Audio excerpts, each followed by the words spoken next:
All right, James. Yes. James, where'd you grow up? Where are you from? Los Angeles, California. What part? West LA.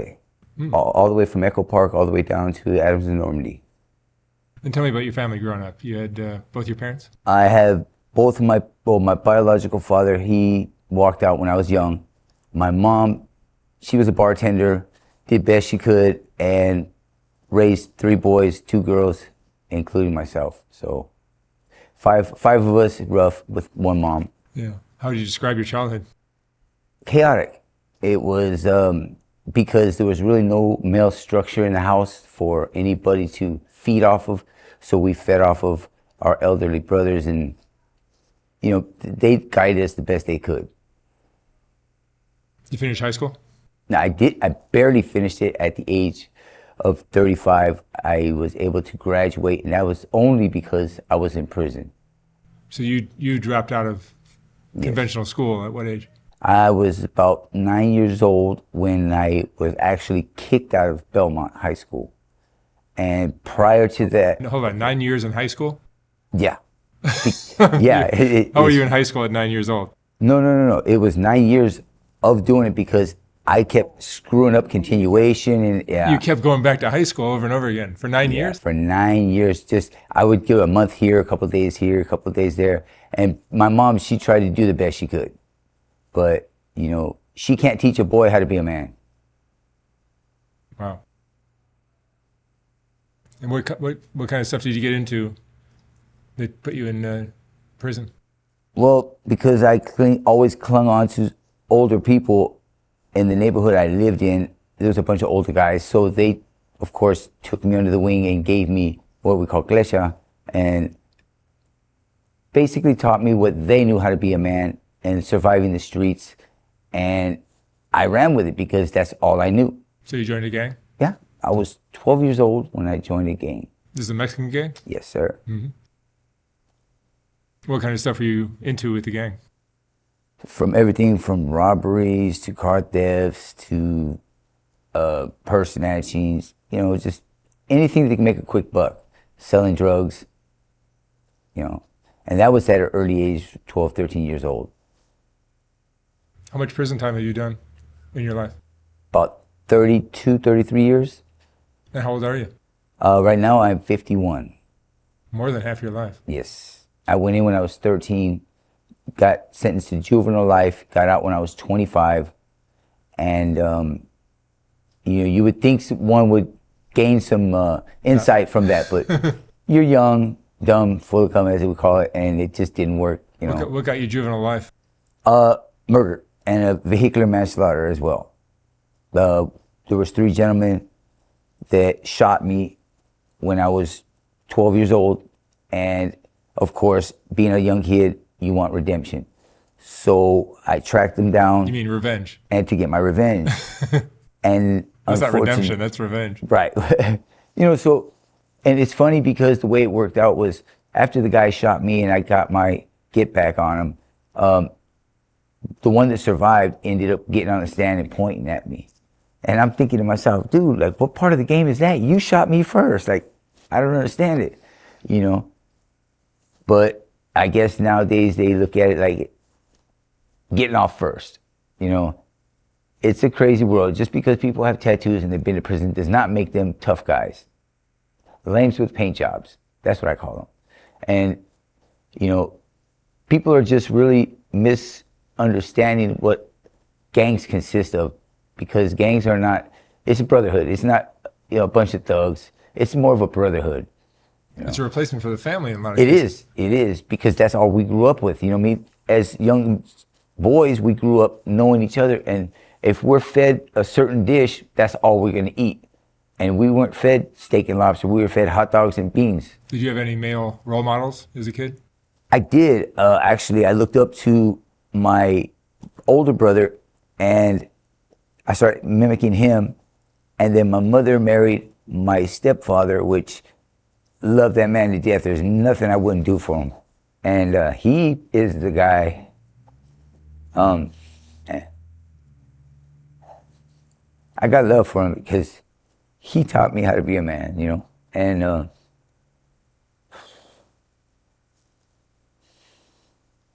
it's like when my mom died, I was like, it hurt. Then my son died a year later, that hurt. But just to think,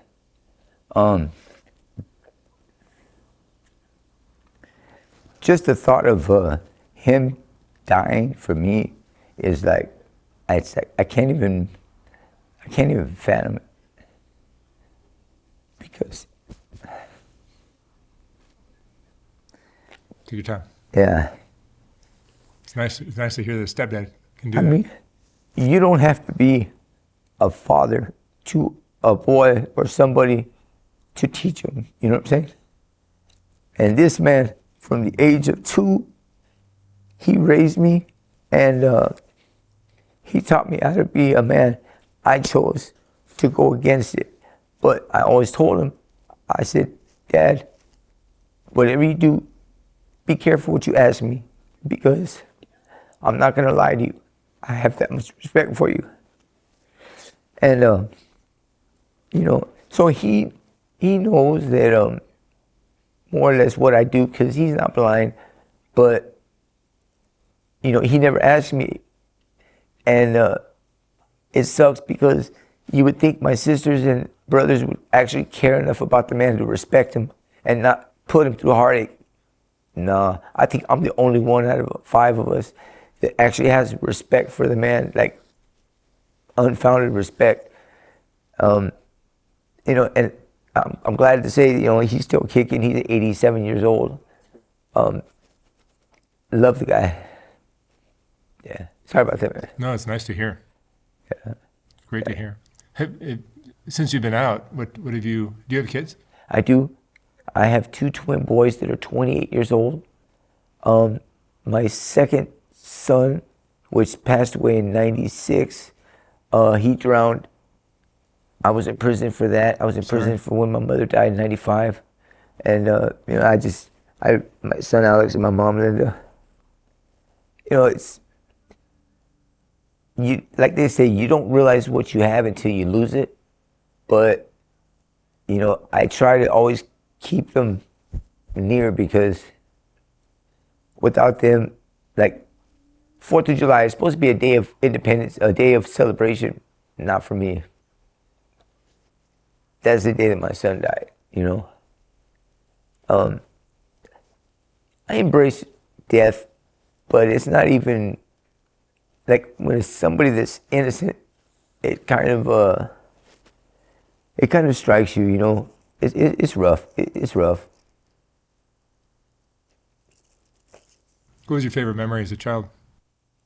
My favorite memories is, I think I was about 4 or 5 years old, and my mom put me in a helicopter in Burbank. We were staying out there, and she put me in. I remember playing with the sticks, and then she took me over to a fire engine, and she told me, one day, you know, you're gonna be driving one of these.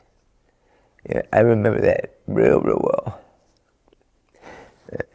So basically, those stuck to my head, and a picture of me when I was like 7 years old. I wish I had it. I'd show it to you. It's funny. Big old ears, hair. I can't grow hair now, you know. But, you know, as a young man, when I came home from YA, I just embraced what I knew, and that was destruction, because YA does not teach you how to be a man. It teaches you gladiatorism. You know, that's all you do is fight. So you take that with a little bit of streets and people you meet, and people bend corners and fight. So you can go into the California Youth Authority with 5-year sentence and end up doing till you're 25 years of age. And I've seen it. For every fight, you get 6 months. You know, so Given the stepdad that you had, who sounded like a great father, yeah. how did you still end up taking the gang? You know, because he worked so many hours to provide for my brothers and sisters, and the business that him and my mother opened, that he really didn't have much time. We would see him in the morning, and he'd come over, give us a kiss, and then we wouldn't see him till 9, 10 o'clock at night. This was every day except for Sundays. So when he did spend time with us, it was only like paydays. We would all go down to the city, have lunch with him, and he'd give everybody some money and give us a kiss, and we'd be on our way. So of course, there really wasn't no guidance. It was just passive, you know. So, and then he started drinking, which was crazy. My mom used to have me go in the bar, tug him, come on, Dad, let's go. You know, one more, Junior. You know, but it's good. It's good to say today he's been 20, 22, 23 years sober. Man, I'm happy. Basically, for me, as you can tell, it chokes me up because of the respect I have for him. You know. That's great. Yeah. It's important for a man, right? For a boy. It is. It is. For a boy, it's correct. Yeah. But have drugs or alcohol been a part of your life? I started, my parents always smoked weed. You know, it was a weekend thing. And of course, my older brother, he would smoke it. So as young men, boys, we're curious. So we started smoking, sneaking a little joint here and there. You know, I fell in love with it. It just elevated my mind. So of course, I started smoking it. But it wasn't enough because I had to go dig deeper. My sister ended up doing crack cocaine, my older sister. And we found out that what that was, so we started playing with it. And like I said, there was no guidance in the house, so I could walk in and out the door 2, 3, 4, 5 o'clock in the morning, ain't nobody gonna tell me shit. You know, they're like, see you when I see you. Food's in the refrigerator, fend for yourself, basically. You know, and it sucked because my mother is Irish, and her upbringing was similar to ours growing up, and I never really knew anything about it until I went to Ireland to visit the family and get a little bit of history on it. And that's when I found out she was going through it as a young lady as well, you know. And so I see where the trait passed on, you know. And are you still using today? Yeah. Yep. It's What is your drug today? I like methamphetamine, and I started doing heroin while I was in prison. And just 4 days ago, up the street here in the wash house, I had some heroin. I hadn't done it in a long time, and I fucking OD'd, man. And if it wouldn't have been for the night staff guy, I would have been dead, because they used 5 Narcans on me and they paddle pumped me electricity twice. They were getting ready to call it a cold blue. And they said I popped up like Jack in the Box, and I grabbed my stuff and I said, I'm out of here. And I left, and they started laughing because even though it was as serious as it was, they were like, this guy, he was just on the floor dead, you know, and he's, so it was, you know, I said it to say, I went yesterday to the wash house and I seen the youngster. And I told him, I said, hey, weren't you the guy that called? He goes, yeah, man. He goes, oh, I didn't recognize you. I said, look, man, I owe you. You know, I owe you big time, because you didn't have to pick up that phone. You could have let me stay there and turn blue like a lot of people would. But you took it upon yourself to do your job, and you did it to the fullest, and you saved me. But I vowed on my son, rest in peace, and my mother, that I would never, ever, ever, ever pick up any heroin, especially anything that's fentanyl laced, because that's killing our people bad. Yeah, there's a lot of that around. Yes, it is. It's hard to stay away from it, I think. If you only knew. I mean, I don't know your history. I just know my history. And, you know, the pain I go through now, I have to self-medicate. There's not a medicine that's on the market that's strong enough to take away the pain, you know? So. And what is the pain that you're trying to get away from? I got hit in the head with a hammer. Oh, I mean, but in general, the drug use. Oh, that's, you know, from being young, being in YA, being molested as a young man, being disrespected, you know, and learning how to fight. You had one or two choices. Either you fought or you got fucked. It's bottom line. The sexual abuse came from where? It started in YA. Well, let me back up. That's a lie. It started with my uncle. One of my uncles, Lester. He had priors for touching us boys, and he was pretty much the cause. You could say the root of the cause, as to us trying to find our sexualities. So, I mean, I'm grateful that I turned out the way I did, you know what I mean, which is heterosexual. But, you know, there's always that question mark in your head because we don't know right from wrong at that age. No kid does. So for that to happen is traumatizing. And then you go into the YA youth offender and you have to fight, which is put up your, you know, and if that's not really you, then that's not you. But at the same time, if you don't fight, you're gonna get knocked out and they're gonna fuck you. It's simple. You know, that's the California Youth Authority way. Do you regret the path your life took, joining the gang and doing a lot of prison time? I do, but I don't. And I say that to say, if I didn't go through the trials and tribulations that I went through, I wouldn't be the strong young man or older man that I am today. I believe that causes a factor in our history, in our journey through life. That's just my theory. You know, everything happens for a reason. The big man is not going to give us something that we cannot handle. I firmly believe that, you know. And trust me, I've been tried a lot lately. But what happened to your ear?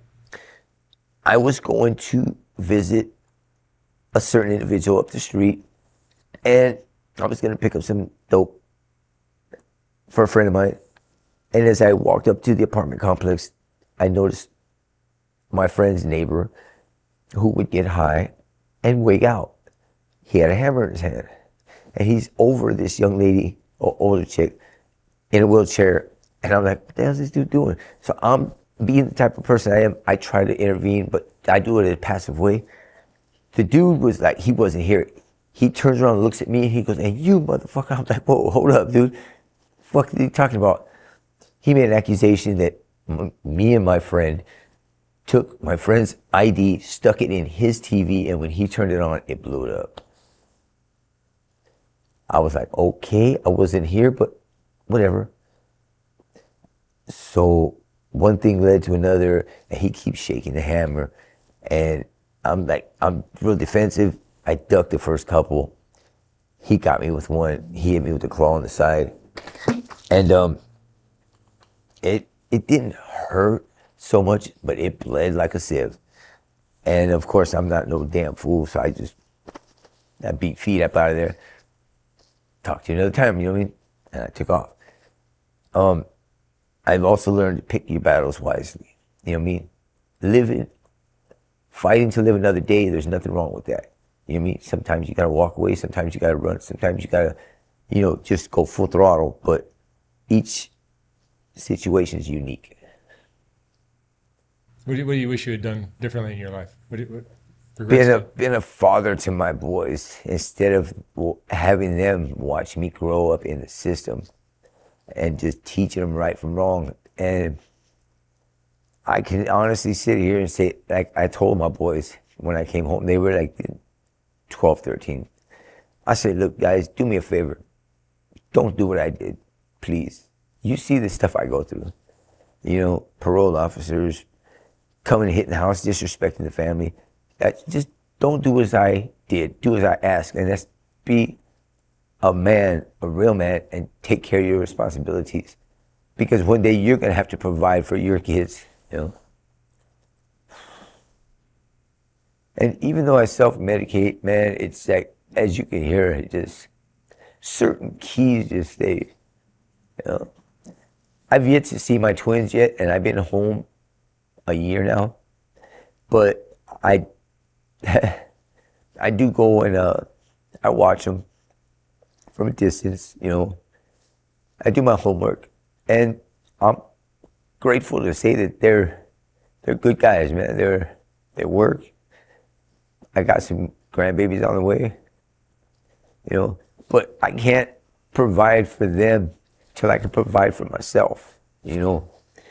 And one of the golden rules I've always had is never go around your family when you're in addiction. Do not let them see you like that. I don't want my kids or anybody knowing me for my addiction. I want them knowing me for some things that I get to leave them, you know, other than a drug addict, you know, gang member. Just, you know, I'm not proud of the things I've done, but I can't go back and erase it. So yesterday's gone, today's here, tomorrow's a mystery, you know. And that's the way I see it. Tell me about gangs and how a young man is drawn to that lifestyle that's going to either take him down permanently or put him in prison for all. Yeah, it's gonna do more harm than it is help. But as young kids, we don't see that. We see the nice car, the pretty girls, the stack of money, the jewelry, going out, buying things, being able to give your friends whatever they want, you know, being the man. And in all essence, it doesn't boil down to that. It boils down to when you go to prison, and you will go to prison because you're doing it for the cause of the gang, and you know nothing ever pans out. When you go to prison, there's only one person really that's always going to be there for you, and that's your parents. Nobody else. Your homies, gone. Homegirls, gone. Packages, gone. You know, and mom and dad are the ones left holding the wreckage, saying, "Oh man, mijo, again? Like really?" You know. I call my dad Superman, and I would always call myself Kryptonite. And people didn't understand the concept because they didn't know my relationship with my dad. And one day I put it on Facebook. I said, hey, yeah, I gave him a shout out, you know what I mean, affirmation. And actually at that time, family members reached out and they hit me back up. And I never had over 500 views. I had well over 1,500 of friends and family. They were like, that's good. You did some good wording, you know. But it just came from the heart, you know. Gangs, for the youngsters out there, man, you can have friends and you don't have to be a gang member. You know, you can have a brotherhood and not be a terrorist on the street. Because the government looks at you as a piece of shit. You're a nuisance. You're a stain on our beautiful state of California, and they want to eradicate us by all means necessary. Rampart Police, you know, they did me, you know. Yeah, I got a settlement out of it, blew through it like candy canes, but it still doesn't fill that void that you have, you know, as a child, basically. I mean, I'm 50 plus years old, and if you really think about it, I'm still a kid. There's certain things that I have not grown out of. I will not. You know, I love my cartoons. You know, people look at me like, really? You're going to listen to these old 1930s records and you're going to watch cartoons. Are you okay? No, I'm not. Obviously, I'm not. You know, but those are certain things that I held on to that I heard my parents listening to or watching. You know, one of the fondest moments when me and my dad would sit here watching MASH 4077 and the Benny Hill Show every weekend. That was my highlight with the old man, you know. So yeah, it's just, you know. And of course the gangs, we have to be the man. No crying, take an ass whooping like a champ, and keep on going, you know. James, what would you say is the most important lesson you've learned in your life? Excuse me? What would you say is the most important lesson you've learned in your life? Must not lie to your family. You gotta keep it real. You have to trust your family. If you don't trust your family, it's like, okay, you say your brothers, your homeboys are your brothers, so you trust them, but you won't trust your own flesh and blood. Nah, it doesn't work like that. You know, there's certain things I wish I could go back and erase, but I can't, like I stated earlier, you know. All right, James. Thank you so much for sharing your story. Thank you. Appreciate it. I wish you the best of luck. Thank you. Heal up that ear.